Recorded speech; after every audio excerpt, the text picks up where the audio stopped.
தமிழ் தேசிய பண்பாட்டு இயக்கத்தின் சார்பில் உருவாக்கப்பட்டிருக்கிற சாதி குறித்த இந்த விவாத அரங்கில் சரியாக மணி 12:30 ஆகிறது. எனக்கு பின்னால் தோழர் விடுதலை ராஜேந்திரன் அவர்கள் இருக்கிறார்கள்.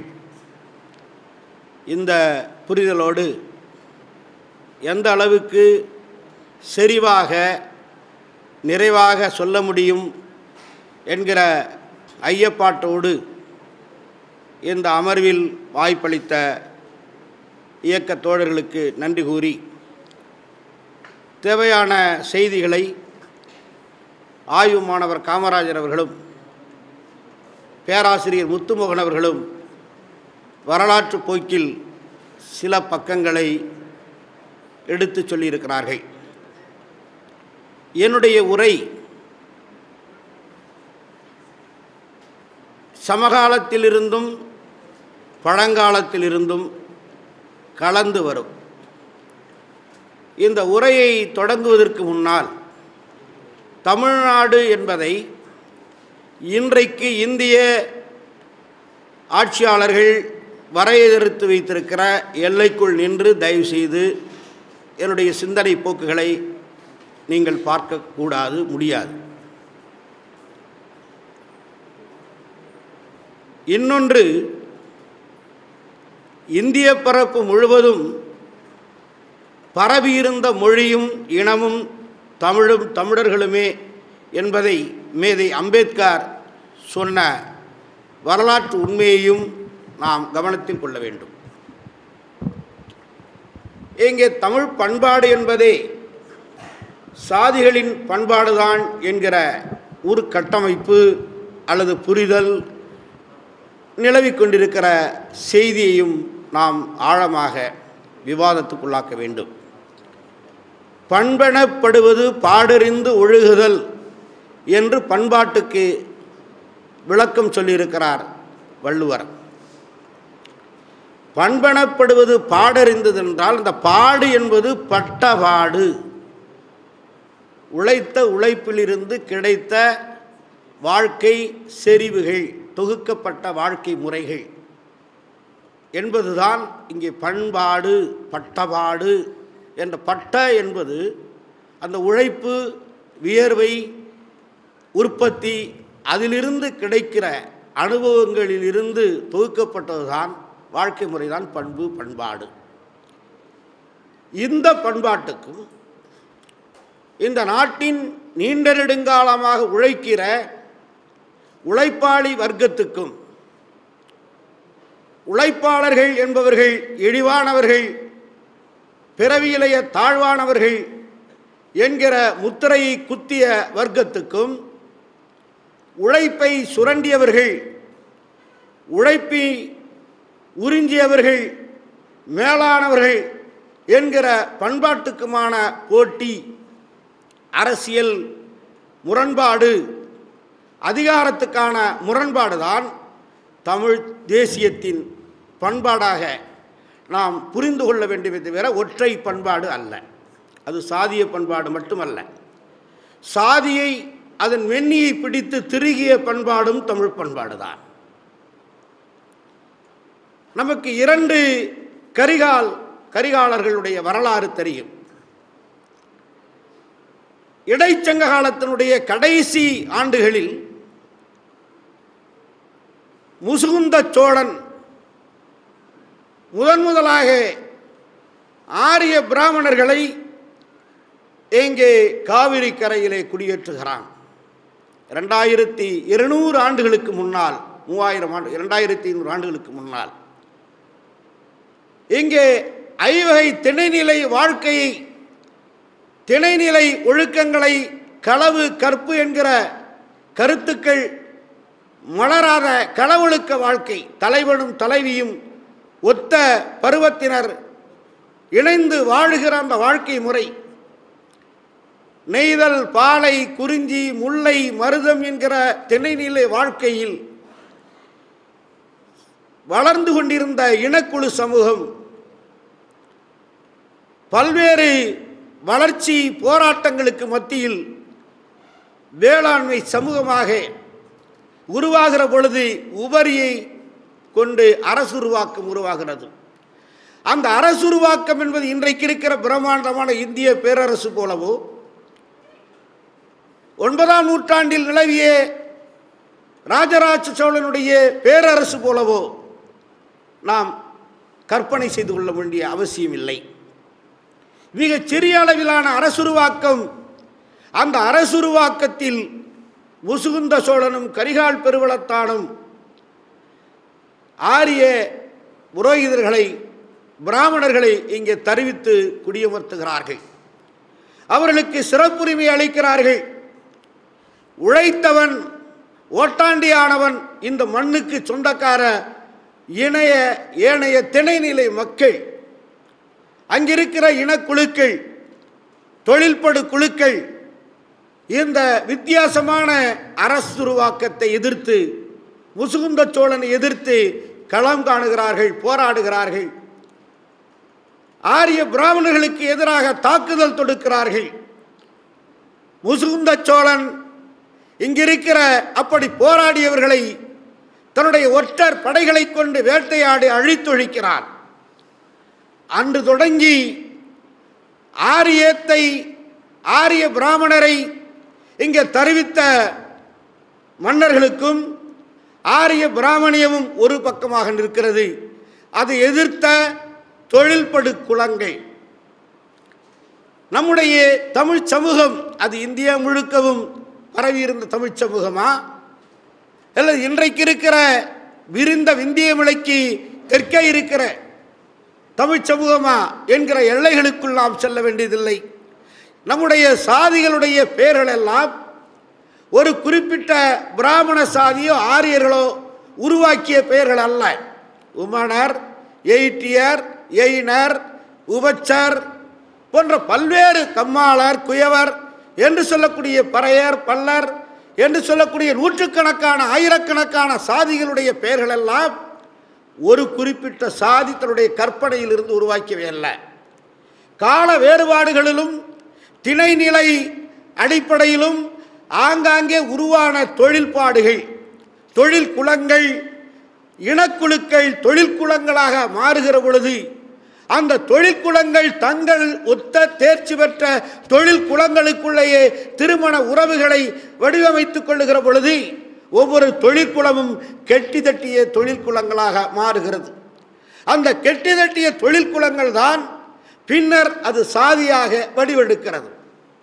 இப்படி உருவான இந்த சாதிகளும் தொழிற்குலங்களும் ஆரியருடைய பிராமணருடைய வருகை இந்தியாவுக்கு இல்லாமல் இருந்திருக்குமானால் இந்த தொழிற்குலங்கள் ஒரு பட்டறை தொழிலாக இன்னும் பல்வேறு வளர்ச்சி பெற்ற தேசிய மூலதன வணிக குழுமங்களாக மாறி அது ஒரு பிரெஞ்சு புரட்சியை போல, பிரிட்டன் தொழில் புரட்சியை போல ஒரு முதலாளித்துவ வளர்ச்சிக்கு நேரடியாக இந்திய சமூகத்தை, தமிழ் சமூகத்தை இட்டு சென்றிருக்கும். இதை இடைமறித்தவர்கள் பிராமணர்கள், ஆரியர்கள். அந்த இடைமறித்து இந்த சமூக அமைப்பை தங்கள் சமூகத்துக்குள் ஆரியர்கள் அவர்கள் ஆடு மாடு வைத்து கொண்டு வந்தாலும் சரி, அல்லது பின்னர் பல பகுதிகளில் அரசுருவாக்கத்தில் வந்தபோதும் தங்களுக்குள் 3 வர்ணங்களை உருவாக்கி கொள்ளுகிறார்கள். அப்படி உருவாக்கி கொள்ளுகிற வர்ணத்திற்கு ஒன்று பிராமணர்கள், இன்னொருவர் சத்திரியர், இன்னொருவர் வைசியர் என்று 3 குலங்களை உருவாக்கி கொள்ளுகிறார்கள். பேராசிரியர் முத்துமோகன் அவர்கள் சொன்னதை போல சத்திரிய குலங்களுக்குள் நடந்த மகாபாரதம், ராமாயணம் காவிய காலத்தில் சத்திரியர்களால் சத்திரியர்களே தோற்கடிக்கப்பட்டவர்கள். பிராமணர்களுக்கு அடங்காத சத்திரியர்கள் சூத்திரர்களாக்கப்பட்டார்கள். எனவே ஆரியர்களுக்குள்ளும் சிலர், ஆரியர்கள் தங்களுக்கென்று வகுத்து கொண்ட 3 வர்ணத்தாருக்குள்ளேயே சிலரை சூத்திரர்களாக்கினார்கள். ஆனால் இந்த 3 வர்ணத்திற்கு வெளியே இருக்கக்கூடிய இந்தியாவினுடைய கோடானு கோடி மக்களை அவர்கள் சூத்திரர்கள் என்று வகையறுத்தார்கள். இந்த 4 வர்ண ஏற்பாட்டை, பாகுபாட்டை எதிர்த்து காலங்காலமாக இந்த மண்ணில் குரல் கொடுத்து கொண்டிருக்கிற மக்கள் வரலாற்றுக்கு பாரம்பரியமாக இன்றளவும் சாதி எதிர்த்து நிற்கிற மக்கள் ஒடுக்கப்பட்ட மக்கள், தாழ்த்தப்பட்ட மக்கள். தாழ்த்தப்பட்டோர் அல்லாத சமூகங்களில் பலர் போராடி இருக்கிறார்கள், சிந்தித்திருக்கிறார்கள், கவிதை கட்டுரைகள் யாத்திருக்கிறார்கள், காவியங்கள் உருவாக்கி இருக்கிறார்கள். ஆனால் களத்தில் நின்று சாதி முறைக்கு எதிராக தன்னை பலியிட்டுக் கொண்டவர்கள் ஒடுக்கப்பட்ட மக்கள். இந்த வரலாறு இந்தியா முழுக்க, தமிழகம் முழுக்க நீக்கமுற நிறைந்திருக்கிறது. இந்த வரலாற்றின் தொடர்ச்சி தான் நம்முடைய சாங்கியம், ஆசீவகம். இப்படி பல்வேறு மத அடிப்படையில் எப்படி வைதிகத்துக்கு எதிராக அவைதிக முறையிலும், வர்ணத்துக்கு எதிராக அவர்ணஸ்தர்களாகவும், முதலாளிகளுக்கு எதிராக தொழிலாளிகளாகவும் இந்த நாடு சாதி எதிர்ப்பு போராட்டத்தை கண்டிருக்கிறது. சித்தர்கள் என்பவர்கள் கொடுத்த அத்தனை அடிகளும் ஆதிக்க சாதி திமிருக்கு எதிராக கொடுக்கப்பட்ட போராட்டங்கள். அந்த அடிப்படையில் இந்த நாட்டில் இரண்டு பண்பாடுகளும், சாதியை நிலைநிறுத்துகிற பண்பாடுகளும், அது வேளாண்மை சமுதாயம் வலுவாக வளர்ந்து அரசுருவாக்கம் மாற மாற மாற்றமடைய புதிய புதிய வடிவங்களை எடுக்க குறுநில மன்னர்களாக, சிற்றரசர்களாக, வேந்தர்களாக இருக்கிற காலத்தில் இருந்த சாதி முறைமைக்கும், அவர்களை பேரரசுகளாக உருவாகிற பொழுது இருந்த சாதி முறைக்கும், சாதிய அடிமை ஆதிக்கத்திற்கும் வேறுபாடு உண்டு. பின்னால் 14ஆம் நூற்றாண்டுக்கு பிந்திய சாதி முறைமைக்கும் இன்று நிலவுகிற சாதி முறைக்கும் வேறுபாடு உண்டு. இன்றைக்கு நாம் பட்டியலிட்டுக் கொண்டிருக்கிற 4000 ஜாதிகள் 400 ஆண்டுகளுக்கு இல்லை, 4000 ஆண்டுகளுக்கு இல்லை. 4000 ஆண்டுகளுக்கு முன்னால் இருந்த தொழில்படு குலங்களாக இருந்தவைகள் இன்றைக்கு சாதியாக அறியப்பட்டு இருக்கின்றனவே. இந்த தொழில்படு குலங்களாக கூட பல இன்றைக்கு இருக்கிற சாதிகளுக்கு அடையாளங்களே இல்லை. இப்படிப்பட்ட மாறி வந்திருக்கிற ஒரு சூழல். எனவே இந்த சாதியிலிருந்து இவன் தோன்றினான், இவன் ஆண்ட பரம்பரை மீண்டும் ஒரு முறை ஆள நினைப்பதில் என்ன குறை என்பது மிக பித்தலாட்டமான ஒரு வழக்காறு, ஒரு சூழ்ச்சி. எந்த ஒரு சாதியும் நான் இந்த சாதியில் இருந்துதான் பாரம்பரியாக வந்திருக்கிறேன் என்பது உரிமை கோருவதற்கு எந்த சாதிக்கும் இன்றைக்கு தமிழகத்தில் யோக்கியதை இல்லை. தமிழ் தேசியம் என்பது பல்வேறு இலக்கியங்களை கொண்டிருக்கிறது, தமிழ் நிலம் இருக்கிறது, தமிழ் மொழி இருக்கிறது. ஆனால் தமிழ் தேசமாக இது ஒரு நாளும் இருந்ததில்லை.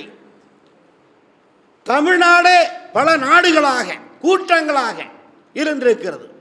நம்முடைய மன்னர்கள் என்ன செய்திருக்கிறார்கள்? பாண்டிய பேரரசன்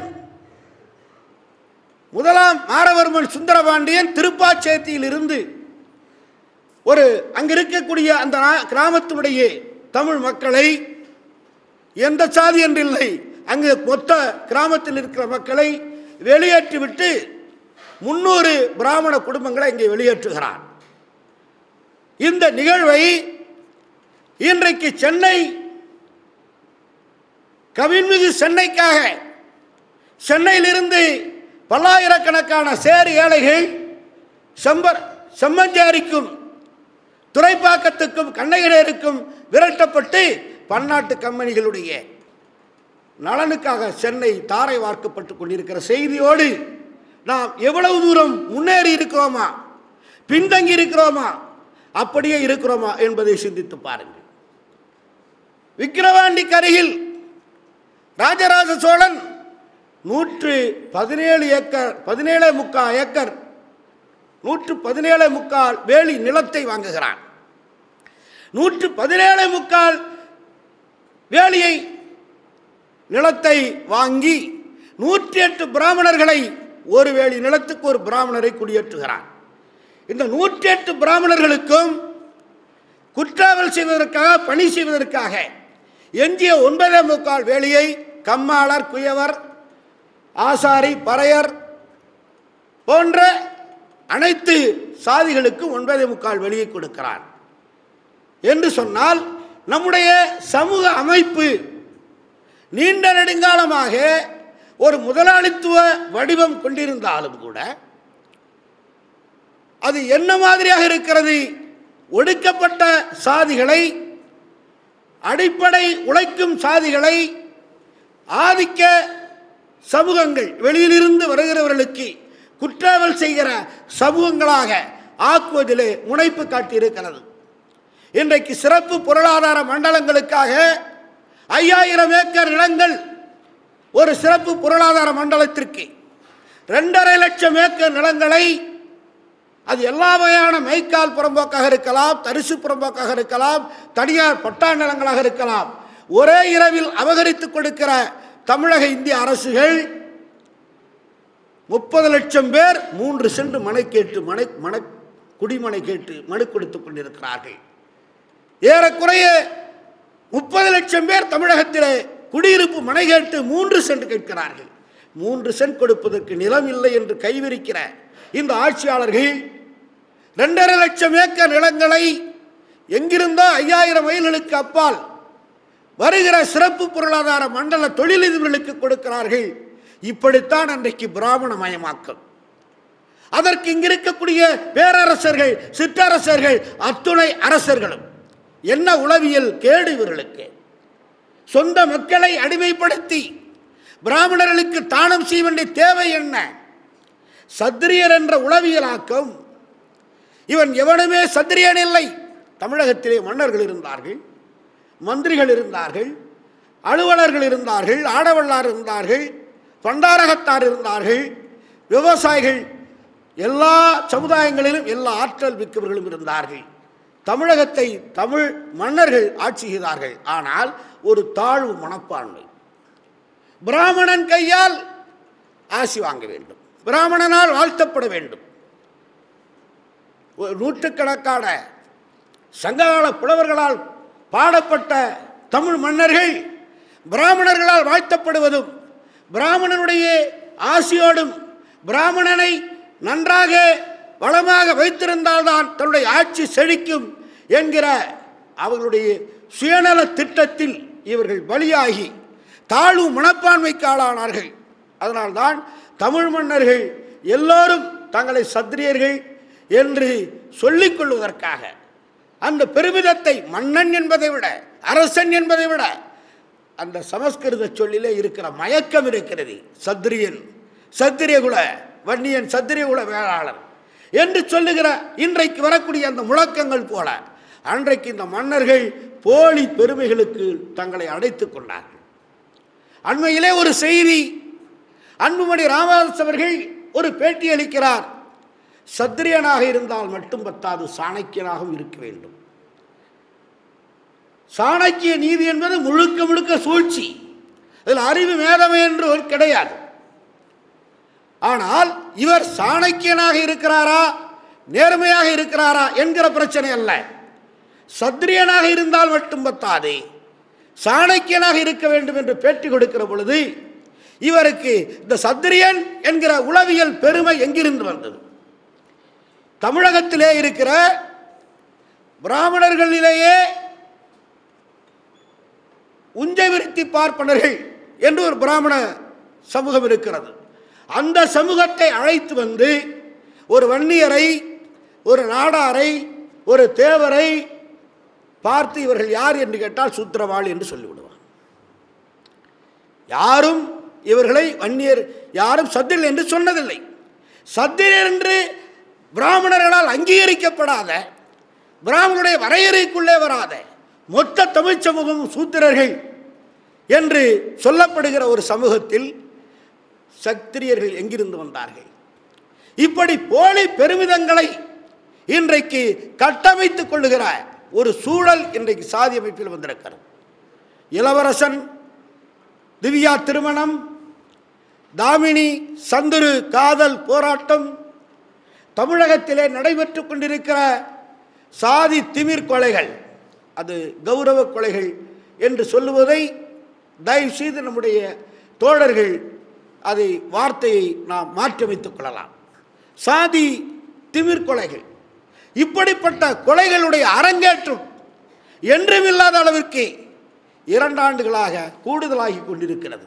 இந்த சூழலில் தான் இந்த அரங்கை தோழர் ஜெயபிரகாஷ் நாராயணன் தமிழர் குடியரசு முன்னணி தமிழ் தேசிய மக்கள் பண்பாட்டு இயக்கம் உருவாக்கி இருக்கிறது என்று நினைக்கிறேன்.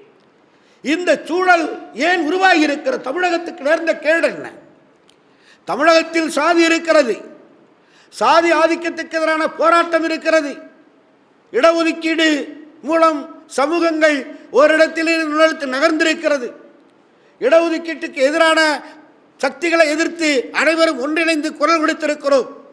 ஆனால் அதை போல ஈழ போராட்டம், அணு உலைக்கு எதிரான போராட்டம், தமிழகத்தை சூழ்ந்திருக்கிற ஆற்று நீர் பிரச்சனைகள், தமிழ் மொழிக்கான நேர்ந்திருக்கிற ஆபத்துக்கள், எல்லா வகையான கேடுகளுக்கும் எதிராக நவகாலனியத்தை எதிர்த்தும் இந்திய அரசை எதிர்த்தும் போராடி கொண்டிருக்கிற ஒரு முகமாக தமிழகம் கடந்த 5 ஆண்டுகளாக 10 ஆண்டுகளாக சென்று கொண்டிருக்கிறது.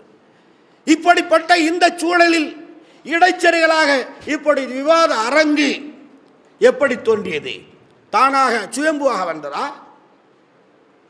கண்ணகி முருகேசன் படுகொலை, பரமக்குடி படுகொலை, இப்படி நாடெங்கும் கௌரவ கொலைகளை சமூகங்களும், துப்பாக்கி கொலைகளை தமிழக அரசும், தீ வைப்புகளை குறிப்பிட்ட சில சாதி சங்கங்களும் அரங்கேற்றிக் கொண்டிருக்கிற இந்த சூழலில் இந்த விவாதம் உருவாகி இருக்கிறது. இந்த விவாதத்துக்கு எதிராக யாரெல்லாம் போராடி இருக்கிறார்கள்? சாதி என்பது உண்மையிலே அதற்கு ஏதாவது அறிவியல் உண்மை இருக்கிறதா? தொடர்பு இருக்கிறதா? அறிவியலுக்கு புறம்பான ஒன்றை, கற்பனையாக இருக்கக்கூடிய ஒன்றை, நிழலாக இருக்கிற ஒன்றை நிஜமாக்குவதற்காக இந்த நாட்டில் சாதிய சக்திகள் தலையெடுப்பதனுடைய நோக்கம் என்ன? சாதி எதிர்த்து சிவவாக்கியர் கேட்கிறார், மிகச் சரியாக கேட்கிறார். யாராலும் பதில் சொல்ல முடியவில்லை. தயவு செய்து சாதி ஆதிக்கத்திற்காக பரிந்து பேசுகிற எங்கோ இருக்கக்கூடிய எந்த ஆற்றல் வாய்ந்தவர்களும் இந்த கேள்விகளுக்கு பதில் சொல்ல முடியுமா? சாதியாத வேடா, சாத்திரங்களா தேவடா ஏதடா, பணத்தி போகம் வேறதோ பறச்சி போகம் வேறதோ, பணத்தி போகம் வேறதோ பறச்சி போகம் வேறதோ, எலும்பு தோல் இறைச்சியில் இலக்கமிட்டு இருக்குதோ என்று பார்ப்பனத்தியோடு பார்ப்பனத்தியோடு கொள்ளுகிற உடலுறவுக்கும் பறச்சியோடு கொள்ளுகிற உடலுறவுக்கும் எந்த வேறுபாடும் இல்லை என்று சிவவாக்கியர் அழுத்தம் திருத்தமாக கூறுகிறார். அதை போலவே அருமை சகோதரி உத்தரகோச மங்கை அவர் கேட்கிறார், ஒரு பனை 2 பாலை, ஒன்று நுங்கு ஒன்று கல்லு, அறிவினில் அறிந்தோர் அறிவர் 2ம் கல்லே. ஒரு பாலையில் அது தானாக வளரவிட்டால் அது நுங்கு, பாலையை சீவி ஒரு குடுவையை கட்டினா அது பதநீர் கல்லு, 2ம் கல்லு தான் என்று சொல்லி உத்தரகோசம் அங்கே பாடுகிறார். அதை போலவே கேட்கிறார், அகிலும் வேம்பும் தனித்தனி கந்தம் நாரும், அகிலையும் வேம்பையும் சந்தனத்தையும் எரித்தால், சந்தனத்தை எரித்தால் சந்தனம் மணக்கும் நெருப்பில், அகிலை எரித்தால் அகில்கட்டை வாசனை வரும், வேம்பை எரித்தால் வேம்பு வாசனை வரும். கந்தம் என ஜுவாலை. சந்தனமும் அகிலும் வேம்பும் தனித்தனி கந்தம் நாரும், அந்தனர் தீயில் வீழ்ந்தால் அவர் மனம் வீச காணும். அந்தனர் செத்தா அந்தனர்னு ஒரு வாடை வருமா? இல்லை புலையன் தீயில் வீழ்ந்தால் புலையர் என்ற வாடை வருமா? அந்தனர் தீயில் வீழ்ந்தால் அவர் மனம் வீச காணும், செந்தலை புலையன் வீழ்ந்தால் தீமணம் வேறாமோ, பந்தரும் தீயும் வேறோ பாய்ச்சலூர் கிராமத்தாரை என்று சொல்லி பாய்ச்சலூர் சாதிய வெறியர்களுக்கு எதிராக அங்கு இருக்கிற ஒரு ஒடுக்கப்பட்ட சமூகத்தைச் சேர்ந்த பெண் உத்தரகோச மங்கை என்கிற பெண் 15ஆம் நூற்றாண்டில் பாடியிருக்கிறார். இப்படி ஆயிரக்கணக்கான பாடல்களை நாம் சொல்ல முடியும். இந்த மகாபாரதம் ராமாயணத்திலே சத்திரியர்களுக்குள் நடந்த மோதலை ஒரு காவியமாக்குகிற சத்திரியர்கள் ஒரு காவியத்தை உருவாக்கினார்களா? இவ்வளவு பெரிய யுத்தத்தை நடத்தினார்கள். பிராமணர்கள் ஆதிக்கத்தை நிறுவுவதற்காக போராடினார்கள். அந்த வியாசர் ஒரு வேட்டுவ குடியைச் சேர்ந்தவர் தான் இந்த சத்திரிய குலத்துக்குள் நடந்த யுத்தத்தை பாரதமாக்கினார்.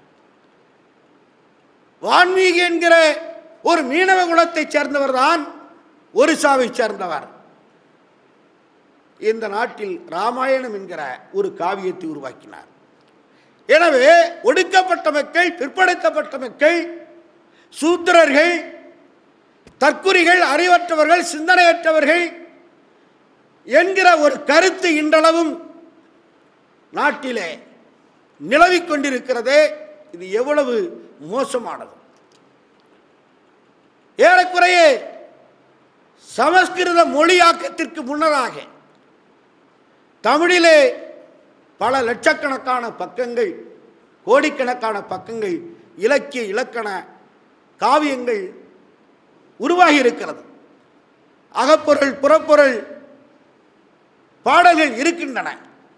தொல்காப்பியம் உருவாகி இருக்கிறது, திருக்குறள் உருவாகி இருக்கிறது, ஐம்பெரும் காப்பியங்கள் உருவாக்கி இருக்கிறது. ஒரு சமூகம் முன்னையாக அறிவற்ற சமூகமாக, பிறவிகளே இழிவானவர்கள், இந்த 4வது வருடம், இந்த 3 வருடத்துக்கும் சேவை செய்ய பிறந்தவர்கள் என்று பிராமணன் சொன்னானே, அவன் சொன்ன அந்த சூத்திர சமூகத்தில் இருந்துதான் இத்தனை ஆயிரம் அறிவு களஞ்சியங்களும் உருவாக்கி இருக்கிறது என்று சொன்னால், இப்படி சொன்னவனை பார்த்து கோபப்படாமல், இப்படி சொன்னவன் அயோக்கியன் என்று எவன் கலக குரல் எழுப்பினானோ அந்த கலக குரலை நெருக்கிற வேளையை தமிழகத்திலே பிற்படுத்தப்பட்ட சமூகம் என்று சொல்லிக் கொண்டிருக்கிற சமூகங்களிலே அது தொடர்ச்சியாக இந்த மோசடி நடந்து கொண்டிருக்கிறது. ஆத்திரப்பட வேண்டியவர்கள், சாதி ஒழிக்க வேண்டியவர்கள் யார்? தாழ்த்தப்பட்ட மக்களா? தாழ்த்தப்பட்ட மக்கள், ஒடுக்கப்பட்ட மக்கள், அவருடைய வாழ்விடமே, வாழ்க்கை முறையே சாதி அமைப்பு முறைக்கு எதிரானது. இன்றைக்கு வளர்ந்திருக்கிற முதலாளித்துவ பொருளாதார அமைப்பில் வேல்மயமாக்கம் என்கிற வெள்ளாளரிய பிராமணிய சிந்தனையின் தாக்கத்தில் அவர்களிலும் சிலரும் கூட தங்கள் வீடுகளிலே ஜெயேந்திர சரஸ்வதி, சங்கராச்சாரியார் போன்ற படங்களை வரைந்து வைத்திருக்கிறார்கள் என்பது பொழுது மிக வேதனையாக இருக்கிறது. நான் கண்ணார கண்டேன். புதுக்கோட்டை மாவட்டத்துடைய மாவட்ட கண்காணிப்பாளராக இருந்து மறைந்த காசி விஸ்வநாதன் அவர்களை ஒரு முறை ஒரு பிரச்சனைக்காக சந்திக்க செல்லுகிற பொழுது அவருடைய வீட்டின் சுவற்றில் சரிபாதி சந்திரசேகர சரஸ்வதி சாமியுடைய படம் வரைந்திருந்தது. அதிர்ச்சி அடைந்தேன். அம்பேத்கரும் அயோத்திதாசரும் தந்தை பெரியார் அவர்களும் பட்ட பாடு வீணாகிவிட்டதே என்கிற வேதனைப்பட்டு, அத்தகைய போக்குகள் இல்லாமல் இல்லை. தாழ்த்தப்பட்ட சமூகத்திலும் அப்படி ஒரு கூறுகள் இருக்கிறது. ஆனால் அந்த சமூகத்துடைய பெருந்தலான உழைக்கும் மக்கள், பாமரர்கள், விவசாயிகள், விவசாய கூலிகள் இன்றளவும் சாதியை எதிர்த்து தன்னுடைய ஒவ்வொரு நடைமுறையிலும் சாதிய கொடூரத்தை எதிர்த்து வாழ்க்கை சமத்துவத்துக்கான போராட்ட களத்தில் இருக்கிறார்கள். இதை கெட்டியாக பிடித்துக் கொண்டிருக்கிறார். இதில் ஏதோ லாபம், ஓசியில் கிடைக்கிற சுகம். மிக அரியாக சொன்னார். பிறப்பிலே கிரெடிட் என்று அம்பேத்கர் சொல்வார், ஆனந்த் டெல்டும்டி சொல்வார். தோழர் பேராசிரியர் முத்துமோகன் மிக தெளிவாக ஓசியில் கிடைக்கிற சுகம், நான் மேல் ஜாதிங்கிற சுகம் ஓசியில் கிடைக்கிற சுகம். இந்த ஓசி சோறுங்கிறது எப்படி இழிவோ அதுபோல ஓசியில் கிடைக்கிற சுகத்தை இழப்பதற்கு ஒரு தன்மான உணர்ச்சி வேணும். அப்போதான் ஓசி ஜாதி சுகத்தை கைவிட முடியும். இப்படி இந்த நாட்டில் இருக்கக்கூடிய பார்ப்பனர் அல்லாத, தாழ்த்தப்பட்டோர் அல்லாத சாதிகளில் இருக்கக்கூடிய ஓசி உயர் சாதி சுகத்தை அனுபவித்துக் கொண்டிருக்கிற மத்தியில் நீ அனுபவிப்பது ஓசி சுகம், உண்மையான சுகம் இல்லை. உண்மையான சுகத்தை ஒரு நல்ல வர்க்க போராட்டத்தில், தேசிய விடுதலை போராட்டத்தில் தான் அடைய முடியும் என்கிற உணர்வை நாம் ஊட்ட வேண்டும். என்று சொன்னால் இன்னைக்கு இளவரசன் அநியாயம், ஒரு இளவரசன் தான் தமிழகத்துக்கு காட்டப்பட்டிருக்கிறார். கண்ணகி முருகேசன், கடலூர் சென்னிநத்தம் கோபாலகிருஷ்ணன், காந்தலவாடி பிரியா, பார்த்திபன், பெரம்பலூர் பார்த்திபன், தருமபுரி சுகன்யா, இப்படி அடுக்கிக் கொண்டே இருக்கலாம். நான் 50 ஆண்டுகளுக்குள் சொல்லவில்லை. ஜாதி ஆதிக்க சக்திகள் வெண்மணியில் இருந்ததை விழுப்புரத்தில் இருந்ததை பட்டியலிடவில்லை. சாதி மாறி திருமணம் செய்து கொண்டவர்களை கொன்றளித்த செய்திகள் மட்டும் கடந்த 2 ஆண்டுகளில் தமிழகத்தில் 40க்கும் மேற்பட்ட சம்பவங்கள் இருக்கிறது. இவ்வளவு கொடூரமாக இது வடிவெடுப்பதற்கு என்ன காரணம்? இதற்கான அரசியல் சூழலை இவ்வளவுக்கும் மருத்துவர் ராமதாஸ் தன்னுடைய தம்பி செழியன், அவருடைய 3வது தம்பி, அவருடைய மனைவி பிறப்பால் பறையர் சமூகத்தைச் சேர்ந்தவர். கொஞ்ச நாள் நோய்வாய்ப்பட்டு அவர் கேன்சர் நோயில் இறந்து விட்டார். என்னுடைய குடும்பத்தில் 3 தாழ்த்தப்பட்ட சமூக பெண்கள், பிற்படுத்தப்பட்ட சமூக பெண்கள் 3 பேர் என்னுடைய குடும்பத்தில் எனக்கு மருமகளாக இருக்கிறார்கள். இப்படி யதார்த்தமாக நடந்து கொண்டிருக்கிற இந்த சமூக மாற்றத்தை மீண்டும் மீண்டும் தடுத்து நிறுத்துகிற வரலாற்று பிழை எங்கே இருக்கிறது? கிட்டத்தட்ட 13ஆம் நூற்றாண்டு கடைசி வரை தமிழகத்தினுடைய வளர்ச்சியை பார்த்தால் மிக பிரம்மாண்டமான இவ்வளவு சாதிய ஒடுக்குமுறைகளுக்கும் இடையில் உற்பத்தி முறையில் பெரிய அளவு பட்டறை தொழில்களும் வணிகங்களும் கைத்தொழில்களும் குடிசை தொழில்களும் செழித்து ஓங்கி இருந்தது. அன்றைக்கு குறுக்கே விஜயநகர பேரரசு நமக்கு தடையரணாக வந்து நின்றது. விஜயநகர பேரரசு இழைத்த கொடூரங்கள், விஜயநகர பேரரசு என்ற அந்த வெளியிலிருந்து வந்த படையெடுப்பாளர்களுக்கு இங்கிருக்கிற ஆதிக்க சாதிகள் என்று மீசை முறுக்கி கொண்டிருக்கிறார்களே, இந்த சாதிகள் செய்த சேவகம் இருக்கிறதே வெட்கக்கேடான. ஒவ்வொரு ஆதிக்க சாதியில் பிறந்தவர்களும் இன்றைக்கு வெட்கி தலைகுனிய வேண்டும். அந்த அளவிற்கு நாயக்கர்களும் ரெட்டிகளும் இல்லாத இடங்களில் தேவர்களையும் அந்நியர்களையும் மறவர்களையும் கள்ளர்களையும் பாளையக்காரர்களாக நியமித்தான். நாயக்கர்களும் ரெட்டிகளும் இருக்கிற இடத்தில் அவர்களை பாளையக்காரர்கள் நியமித்தார்கள். ஏறக்குறைய 400 ஆண்டு காலம் பாளையக்காரர்களுடைய ஆட்சி இங்கே செழுமையோடு இருந்தது. அந்த ஆட்சியில் தான் ஒடுக்கப்பட்ட மக்கள் சாணிப்பால் சவுக்கடி உள்ளிட்ட அனைத்து கொடுமைகளுக்கும் உள்ளாக்கப்பட்டார்கள். இவர்களுடைய நிலங்கள் பறிக்கப்பட்டது, வயல்கள் பறிக்கப்பட்ட, சொத்துக்கள் சூறையாடப்பட்டது. இங்கிருந்த அனைத்து கைத்தொழில்களும் அழித்தொழிக்கப்பட்டது. நம்முடைய பல்லவர் காலத்தில் தொடங்கிய கிறந்த எழுத்து முறை அதை தாண்டி சோழர் காலத்திலும் பிற்கால சோழர் காலத்திலும் ஓரளவுதான் கிறந்த எழுத்து முறை செல்வாக்கு பெற்றது. ஆனால் கிருஷ்ணதேவராயர் ஆட்சி காலம், விஸ்வநாத நாயக்கர் ஆட்சிக்கு பிந்தி நம்முடைய நடை சுயபிரயோசனம், பேராசிரியர் முத்துமோகன் அவர்கள் சொன்னார்கள், இந்த சுயபிரயோசனம் கிறந்த மணிப்புரவாள நடை என்று சொல்வார்கள். இந்த கிறந்த எழுத்துக்களும் தமிழ் எழுத்துக்களையும் கலந்து உச்சரிக்கிற முறைக்கு மணிப்புரவாள நடை, எழுதுகிற முறைக்கு மணிப்புரவாள நடை என்று நம்முடைய மொழி அடையாளத்தை சிதைக்கிறது இந்த விஜயநகர பேரரசுக்கு பிந்தைய ஆட்சி. ஆனாலும் கூட கற்கண்டு, கருப்பட்டி, பதநீர், கல்லு பற்றியெல்லாம் சொன்னார்கள். இது ஏதோ இன்றைக்கு அல்ல, காலங்காலமாக நம்முடைய உழைக்கும் மக்கள், தமிழ் சமூகம், ஒவ்வொரு சமூகமும் அது சாதி அடிப்படையில் அல்ல, தங்களுடைய வாழிடங்களை ஒட்டி தங்களுக்கு கிடைத்த தரவுகள் பொருள்களை பொறுத்து, ரா மெட்டீரியல் பொறுத்து அவர்கள் தொழில்கள் செய்து வந்திருக்கிறார்கள். கப்பல் கட்டிய ஒரு சமூகம், உலகெங்கும் சென்று வாணிகம் நடத்திய சமூகம், சாதி ஒடுக்குமுறைகள் செய்து கொண்டிருக்கிற அந்த சமூகத்திலேயே சாதி ஆதிக்கத்தை எதிர்த்து போராடி கொண்டும் அதே நேரத்தில் இந்த சமூகம் ஒரு வணிக சமுதாயமாக, தொழில் சமுதாயமாக, இலக்கிய சமுதாயமாக, பண்பாட்டு சமுதாயமாக வளர்ந்துதான் வந்திருக்கிறது. முரண்பாடுகள் இல்லாமல் சமுதாயம் இல்லை. சாதிய முரண்பாடுகள், வர்க்க முரண்பாடுகள் சாதிய முரண்பாடுகளாக அன்றைக்கு வெளிப்பட்டிருக்கிறது. அந்த வர்க்க முரண்பாடுகள் என்பது இங்கே சாதிய முரண்பாடுகள் தான். எனவே வர்க்க போராட்டம் என்பது இங்கே நீண்ட நெடுங்காலமாக நடந்திருக்கிறது. இந்த போராட்டத்தில் இந்துத்துவா எழுச்சி, இந்து மகா சபை 1925 உருவாக்கப்படுகிறது. காந்தி தென்னாப்பிரிக்காவிலிருந்து 1920 இந்தியாவுக்கு வருகிறார். அம்பேத்கர் லண்டனிலே படித்துவிட்டு இந்தியாவுக்கு வருகிறார். கம்யூனிஸ்ட் கட்சி சோவியத் புரட்சியை ஒட்டி இந்தியாவில் தொடங்குகிறது. இந்த காலகட்டம் 1920-25 என்பதை மிக உன்னதமாக கவனிக்கப்பட வேண்டிய காலகட்டம்.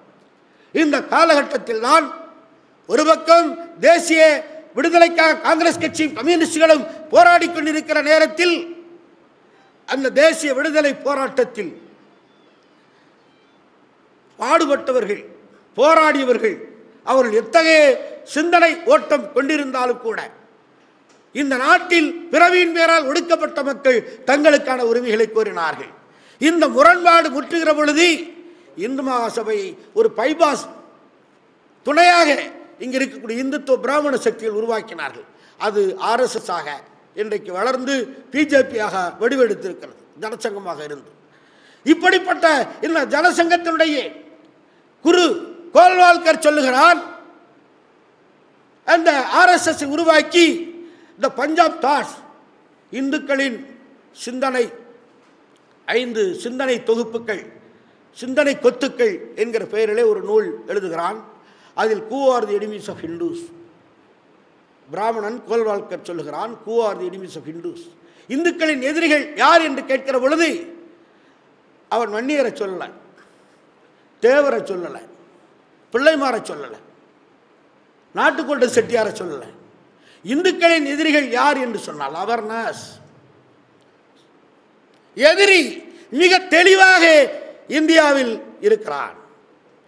வர்ணத்துக்கு வெளியே வர்ண ஏற்பாட்டை எதிர்த்து ஒரு கூட்டம் 3000 ஆண்டுகளாக வர்ண எதிர்ப்பு போராட்டத்தை நடத்தி கொண்டிருக்கிறார்கள். வர்ணஸ்தர்க்கும் அவர்ணஸ்தர்க்குமான வர்க்க போராட்டம் தான் இந்திய போராட்டம், இந்திய வரலாறு. இதை எதிரி தெளிவாக சொல்லிட்டான். அவர்ணஸ்தர் தான் எங்களுக்கு முதல் எதிரி. யார் அந்த அவர்ணஸ்தர் என்று இன்று வரை சமூக மேதையாளர், சமூக ஆய்வாளர்கள், சான்றோர்கள், இலக்கியவாதிகள், கட்டுரையாளர்கள், விற்பனர்கள் யாராவது பட்டியலிட்டு சொல்லியிருக்கிறார்களா? நமக்கு முன் ஆயிரக்கணக்கான மேதைகள் இருக்கிறார்கள், தமிழகத்தில் எழுதி குவித்துக் கொண்டிருக்கிறார்கள். அவர்ணாஸ் தான் வர்ணாஸின் எதிரி என்று கோல்வால்கர் சொல்கிறான். யார் அந்த வர்ணாஸ் என்று சொன்னால் சாதி ஒழிப்புக்கான களம், சாதி ஒழிப்புக்கான குரல் எங்கிருந்து வந்தது? அவர்களோடு இணைந்து நிற்க கடமைப்பட்டவர்கள் சாதி ஒழிப்புக்காக போராடுகிற அத்துணை பேருக்கும் இருக்கிறது. ஆனால் இங்கே 400க்கும் மேற்பட்ட சாதிகளாக இருக்கிற பிற்படுத்தப்பட்ட சமூகங்களுடைய 4.5 கோடி மக்களில் பெருந்திரள் மக்கள் வர்ணத்தின் பக்கம் நின்று இந்துக்களின் எதிரிகள் என்று பட்டியலிடப்பட்ட அவர்ணஸ்தர்களுக்கு எதிராக தாங்களும் இந்துக்கள் தான், சூத்திரர்களாக இருந்தாலும் பரவாயில்லை, தாங்களும் இந்துக்கள் தான் என்று வெட்கமில்லாமல் அந்த பக்கம் அணி சேர்ந்து நிற்கிற ஒரு அவலம் தொடர்ந்து தோல்வியையும் கொலைகளையும் ஈகத்தையும் ஒடுக்கப்பட்ட மக்கள் தன்னிழப்புக்கு ஆளாகி கொண்டிருக்கிறார்கள். இந்த நிலைமைதான் சாதி இங்கே உயிரோடு இருக்கிறது. அது இளவரசன் வரை தொடர்ந்து ஏங்கிக் கொண்டிருக்கிறது. இத்தகைய ஒரு பார்வையை இந்து சமூகம் என்று சொல்லிக் கொண்டிருக்கிற இந்துத்துவ சக்திகள் அதை வரையறுத்து இந்துத்துவ சக்தியையும் தமிழ் சமூகத்தையும் பிரிக்க வேண்டும். இந்துக்களுக்கு, இந்துத்துவ சக்திகளுக்கு யாரெல்லாம் எதிரியோ அவர்களை அரவணைக்க வேண்டும். ஒடுக்கப்பட்ட மக்களுக்கு இந்திய தேசியமும் இந்துத்துவமும் எதிரி. பிற்படுத்தப்பட்ட மக்களில் பெருந்திரளாக இருக்கிற தமிழ் மக்கள் தங்களுடைய சுய தேசிய மூலதன உற்பத்திக்கும், சுய தேசிய தொழில் வளர்ச்சிக்கும், சுய சந்தைக்கும் தடையாக இருப்பதும் இந்திய தேசியம், இந்துத்துவா. இந்த 2 களங்களும் நாம் பிறப்பால் நமக்கு நெடுங்காலமாக ஒரு சண்டை இருக்கிறது. அந்த சண்டை முடிவுக்கு வர வேண்டும் என்று சொன்னால் தெளிவான வர்க்க போராட்ட களங்கள் நம்மை ஒன்றிணைக்க வேண்டும். அது காலனியாதிக்கத்தை எதிர்த்த, தாராளமயத்தை எதிர்த்த, உலகமயத்தை எதிர்த்த போராட்டங்களோடும் கிராமப்புறங்களில் எஞ்சி இருக்கக்கூடிய நிலவரத்துவ சமூக உற்பத்தி உறவுகளை எதிர்த்த போராட்டங்களோடும் தான் நாம் ஒன்றிணைய வேண்டும்.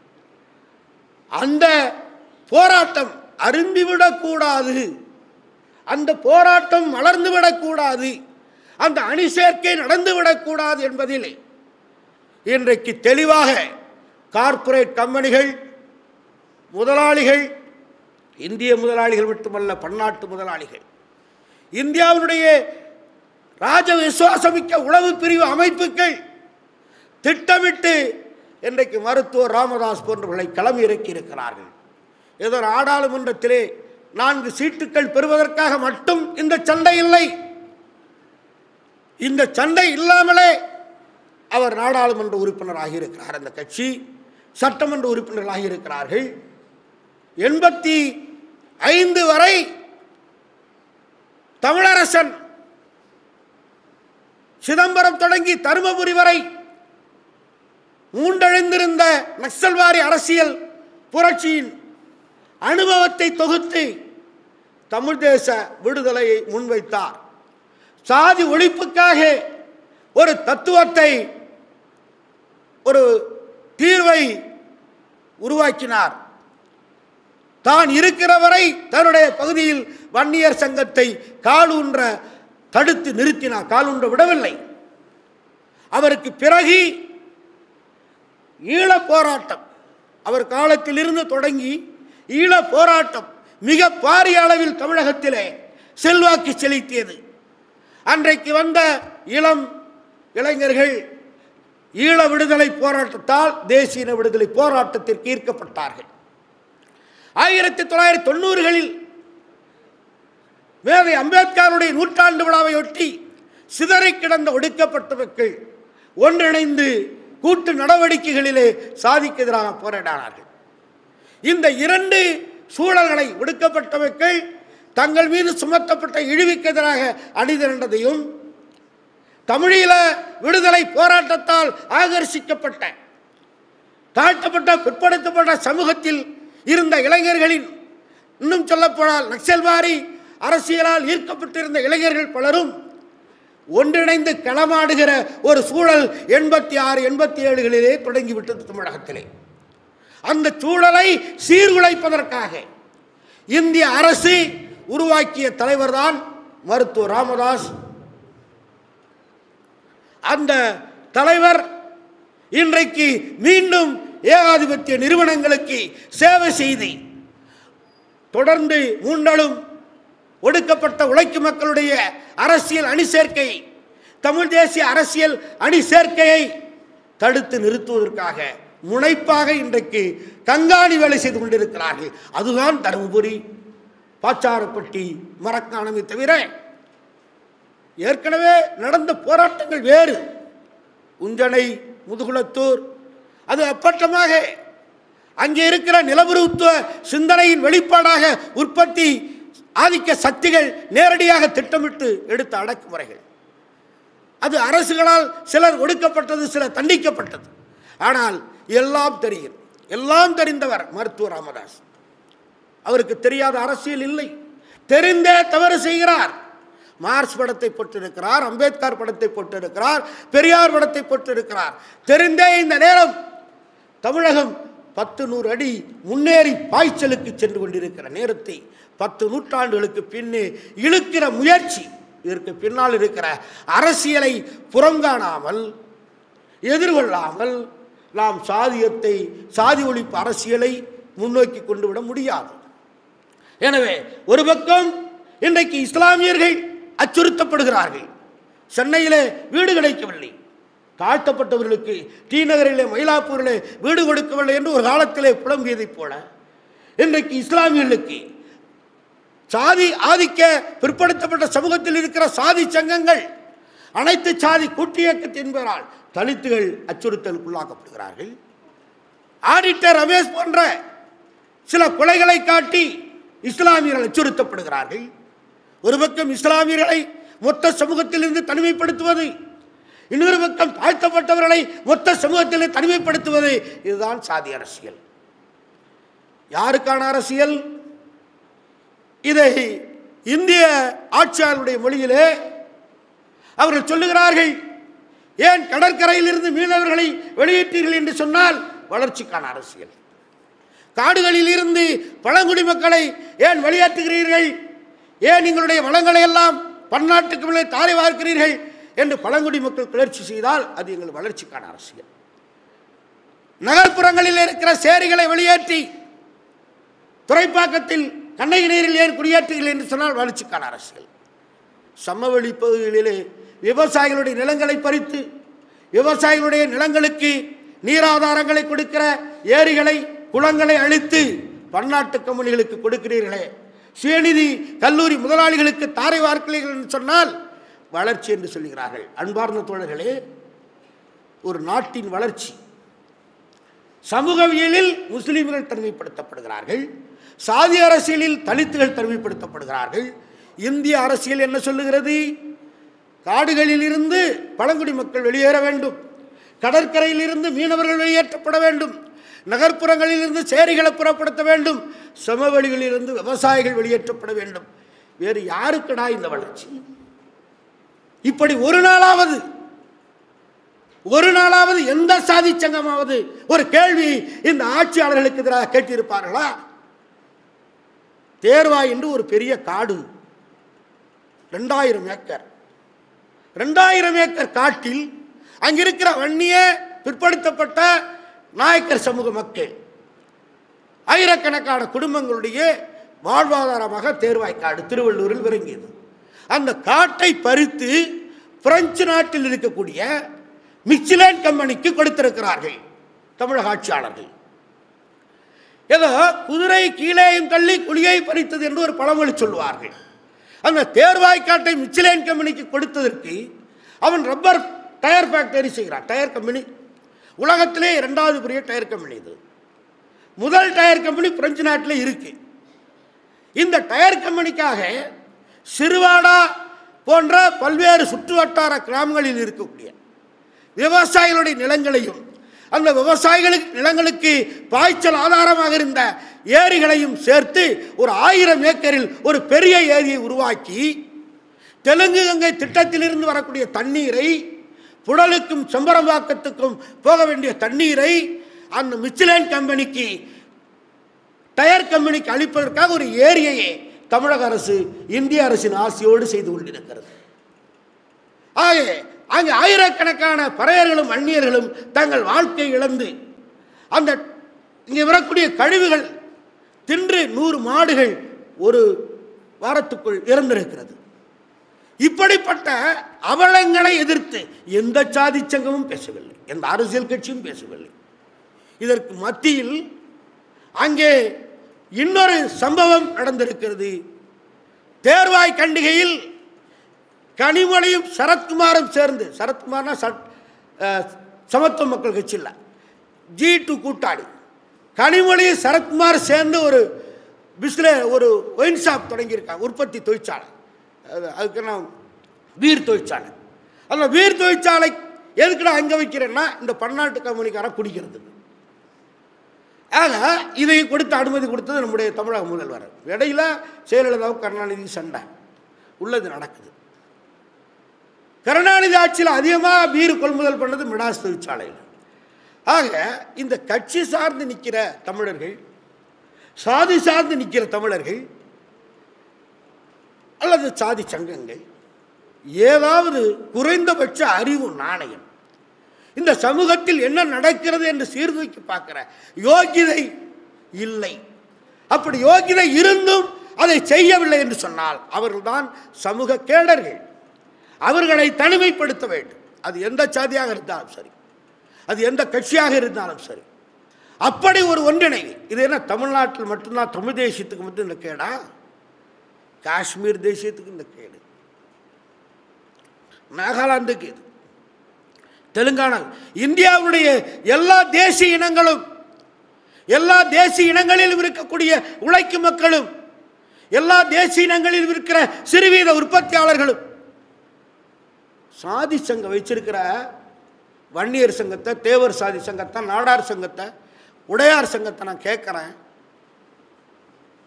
இந்த நாட்டில் ரிலையன்ஸ் உள்ள வரையில் 30% உள்நாட்டு சிறுவீத தொழில் உற்பத்தி பொருள்களை நான் வாங்கிக் கொள்ளுகிறேன் என்ற நிபந்தனையோடு ஒப்புக்கொண்டுதான் உள்ள அனுமதிக்கப்பட்டார்கள். வந்து இன்னும் அவன் இன்ஃப்ராஸ்ட்ரக்சர் கூட தொடங்கலை. நாங்கள் 10% வாங்க முடியும்.